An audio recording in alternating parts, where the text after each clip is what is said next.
ជំរាបសួរលោកគ្រូជំរាបសួរអ្នកទាំងអស់គ្នាថ្ងៃនេះយើងមកបង្ហាញពី project របស់ពួកយើងដែលតាក់ទងជាមួយនឹង smart parking ដែល smart parking របស់ពួកយើងdesign មកមានជាមួយនឹង function 2ដែល function ទី1យើងប្រើសម្រាប់ staff ដែលប្រើជា RFID card ហើយមួយទៀតគឺសម្រាប់ client ដែលប្រើជាប្រភេទ e-ticket ឥឡូវនេះខ្ញុំមកបង្ហាញដែលតាក់ទងជាមួយ staff មុន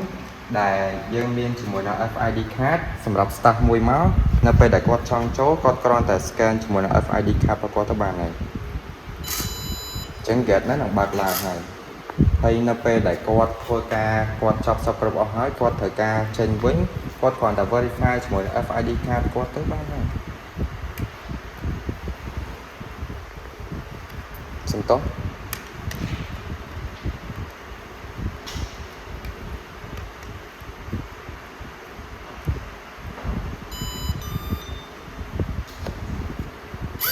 ហើយ gate ហ្នឹងនឹងបើកឡើងហើយជាមួយនឹងចំណុចបន្តទៀតនឹងតាក់ទងជាមួយនឹង client វិញម្ដងដែលខ្ញុំនឹងផ្ទេរឲ្យបណ្ណាដែលគាត់និយាយតាក់ទងជាមួយនឹងclient អញ្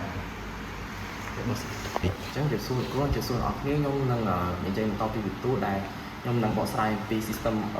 របស់ client ដែលយើងប្រើជាមួយនឹង e-ticket អញ្ចឹងនៅពេលដែល client គាត់ចង់ចូលទៅក្នុង parking របស់យើង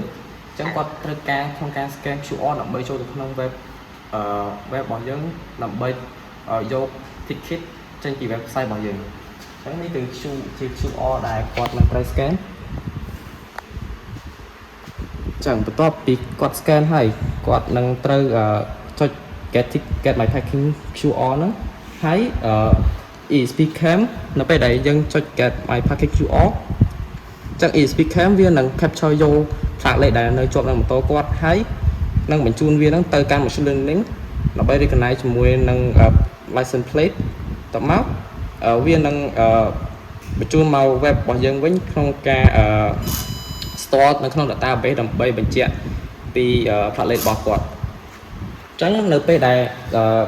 client គាត់ចង់ចេញទៅខាងក្រៅវិញចេញពី parking របស់យើងវិញអញ្ចឹងគាត់គ្រាន់តែ scan QR នៅកន្លែង EasyGate ទៅនេះជាឧទាហរណ៍អញ្ចឹងគាត់គ្រាន់តែ scan QR ដែលគាត់បានពីនៅពេលដែលគាត់ចូលហ្នឹង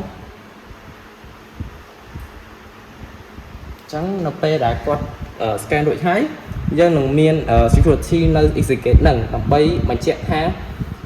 ផ្លាកលេខដែលនៅនឹងម៉ូតូរបស់គាត់ឬក៏រៀនយានយន្តរបស់គាត់ហ្នឹងត្រូវគ្នាជាមួយនឹង QR ដែលគាត់ scan នឹងអត់អញ្ចឹងបើសិនជាត្រូវហើយ security គាត់គ្រាន់តែ approve ទៅ gate ហ្នឹងនឹងបើកដោយអូតូអញ្ចឹងparking system របស់យើងហ្នឹងមានពី function ហ្នឹងដែលយើងបានបកស្រាយរួចហើយចឹងការបកស្រាយរបស់យើងមានតែប៉ុណ្្នឹងជំរាបសួរលោកគ្រូខ្ញុំឈ្មោះសៃកុកអានហើយថ្ងៃនេះខ្ញុំនឹងមក demo នៅ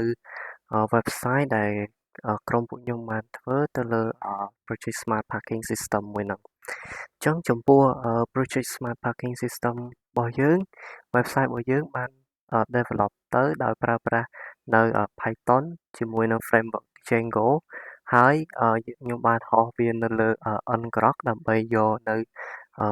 public URL មួយដើម្បីអាចអនុញ្ញាតឲ្យយើង access ពីអ៊ីនធឺណិតទៅបានអញ្ចឹងនៅលើ website របស់យើងចែកចេញជាពីរផ្នែកធំគឺផ្នែករបស់ admin ដែលតម្រូវឲ្យគាត់ log in ទៅជាមួយនឹង admin ID និង access key របស់គាត់ហើយនឹងផ្នែកទៀតគឺទៅលើផ្នែករបស់ user ដែលអត់តម្រូវឲ្យគាត់ log in ទេគ្រាន់តែគាត់ចូលទៅគឺគាត់អាចចុចinteract ជាមួយនឹង website យើងមក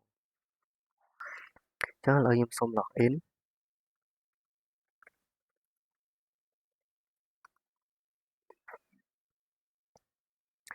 អញ្ចឹងអានេះពេលដែលខ្ញុំ log in ចូលទៅក្នុង admin page របស់យើងឃើញនៅ dashboard របស់ admin ដែលគាត់អាច track នៅថាតើនៅថ្ងៃហ្នឹងគឺ system របស់យើងបានរកប្រាក់បានប្រមាណហើយយើងមាន slot ប្រមាណដែលនៅ available នៅទន្លេក៏ដូចជា slot ប្រមាណដែលយើងបានប្រើហើយមានclient ប្រមាណអ្នកហើយនិង staff ប្រមាណអ្នកហើយក៏យើងមាននៅ pending exit នេះគឺសម្រាប់ឲ្យពេលដែល គេ request ចង់ចាកចេញពី parking របស់យើងហ្នឹងគឺវា load នៅក្នុង pending exit នេះហើយនឹង loss report នេះសម្រាប់កាតរបស់ staff អញ្ចឹងទី1ខ្ញុំចង់ demo ទៅលើផ្នែករបស់user ដែលគាត់ពេលដែលគាត់ចូលមកគឺយើងតម្រូវឲ្យគាត់ scan នៅ QR code មួយដើម្បីចូលទៅក្នុងផ្នែករបស់ user អញ្ចឹងនេះគឺជា QR code របស់ផ្នែក user ហើយយើងក៏មានជា link ដើម្បីចូលទៅខាងក្នុងនឹងដែរអញ្ចឹងដោយសារខ្ញុំធ្វើ demo នេះនៅលើ desktop អញ្ចឹងខ្ញុំសូមចូលទៅ link ហ្នឹងតាម desktop អញ្ចឹងនៅពេលដែលគាត់ចូលមកគឺគាត់អាចចុច get QR code នេះបន្ទាប់មកទៀតវានឹង trigger ទៅលើ ESP cam ដើម្បីឲ្យ ESP cam capture នៅលើ license plate របស់គាត់បន្ទាប់មកទៀតអាចឲ្យsend license plate របស់គាត់ហ្នឹងទៅ machine learning ដើម្បី extract នៅ plate number ដើម្បី embed នៅក្នុង QR code របស់គាត់ដែល store នៅក្នុង DB អញ្ចឹងពេលដែលខ្ញុំចុចទៅគឺវានឹង trigger កាមេរ៉ា ESP cam ហ្នឹងឯងហើយចំពោះ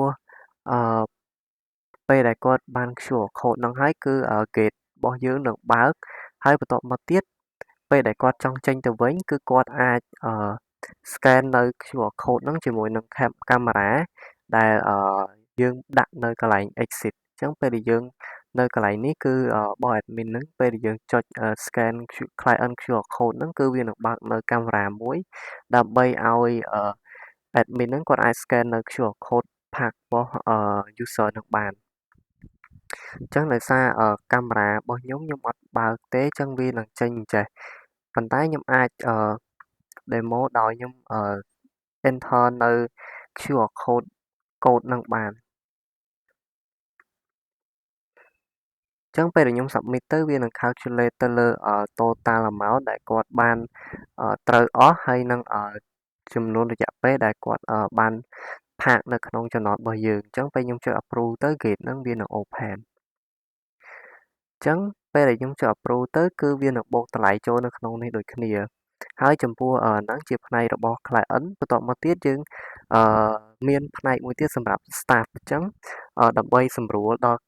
ពេលដែលយើងដាក់នៅកន្លែងដែលមានជាអ្នកដែលចូល permanent ដូចជាបុគ្គលិកឬក៏អីផ្សេងហ្នឹងគឺយើងបានដាក់នៅ feature staff នឹងដែរដែលអត់តម្រូវឲ្យគាត់ចុចចូលscan QR code រាល់ពេលដែលគាត់ចូលទៅទេគឺយើងមានជា RFID ដើម្បីឲ្យគាត់ទុក scan នៅក្នុងនៅលើ RFID reader របស់យើងអញ្ចឹងយើងបានយើងតម្រូវឲ្យគាត់ register ជាកាតហើយពេលដែលគាត់ register ជាកាតហ្នឹងគឺគាត់អាចយកកាតរបស់គាត់ហ្នឹងទៅ scan ជាមួយនឹង RFID reader របស់យើងដើម្បីចូលហើយនឹងចេញហើយចំពោះ staff ហ្នឹងគឺយើងអត់មានការឆាចជាលុយទេគឺយើង free សម្រាប់ staff ហ្នឹងតែហ្មងប៉ុន្តែចំពោះ staff គឺយើងអត់មានអាចឲ្យគាត់ enter នៅ ID ដើម្បីចេញទេ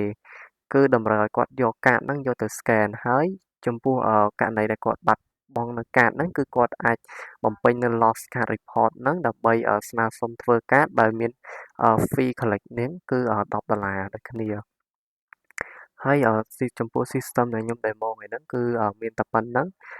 ចុងក្រោយខ្ញុំសូមអរគុណលោកគ្រូដែលចំណាយពេលវេលាដ៏មានតម្លៃមកអង្គុយស្ដាប់ខ្ញុំធ្វើ demo អរគុណ